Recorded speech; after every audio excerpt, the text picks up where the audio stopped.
வேலூரில் கத்தோலிக்க திருச்சபையின் அருளீக்கங்கள் கண்காட்சி ஆயிரக்கணக்கானோர் பார்வையிட்டு வருகின்றனர்.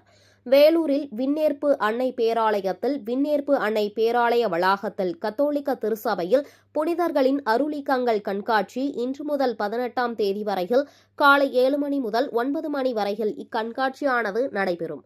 இந்த அருளீக்கங்கள் என்பது புனிதர்களின் 1500 அருளீக்கங்கள் இக்கண்காட்சியில் இடம்பெற்றுள்ளது. அதில் புனிதர்களின் தலைமுடி, எலும்புகள், உடைகள், உடல் உறுப்புகள், அவர்கள் பயன்படுத்திய பொருட்கள் போன்றவைகளை புனிதமாக கருதப்படுகிறது. அவைகளை கண்காட்சியில் வைத்து அவர்களின் வாழ்க்கையை நினைவு கூர்ந்து அவைகள் எடுத்துக்காட்டாக அமைய வேண்டும் எனவும், இந்த அருளீக்கங்கள் இறைவனை நினைவு கூறும் ஒன்றாகத்தான் இறைவனோடு ஒன்றிணைய இது நடத்தப்படுகிறது. இந்த புனிதர்களின் பரிந்துரை வாழ்க்கையில் நல்ல முன்னேற்றங்களை ஏற்படுத்தும். மேலும் புனிதர்களான அன்னை தெரசா, டான் பாஸ்கோ, தேவ ஆசிர்வாதம் உள்ளிட்ட 1500 புனிதர்களின் அருளீக்கங்கள் இக்கண்காட்சியில் வைக்கப்பட்டுள்ளது. இது கிறிஸ்தவர்கள் மட்டுமல்லாமல் எல்லா மதத்தினரும் இதனை கண்டுகளித்து வருகின்றனர். இதுபோன்று ஒவ்வொரு நாளும் கல்வி, சுகாதாரம், பொருளாதார மேம்பாடு, இளைஞர்கள் நல்வழிப்படுத்துதல், பெண்கள் முன்னேற்றம் போன்ற பல்வேறு தலைப்புகளில் கருத்தரங்குகள் நடக்க உள்ளது. பல்வேறு தலைப்புகளில் கருத்தரங்கங்கள் நடைபெற உள்ளது.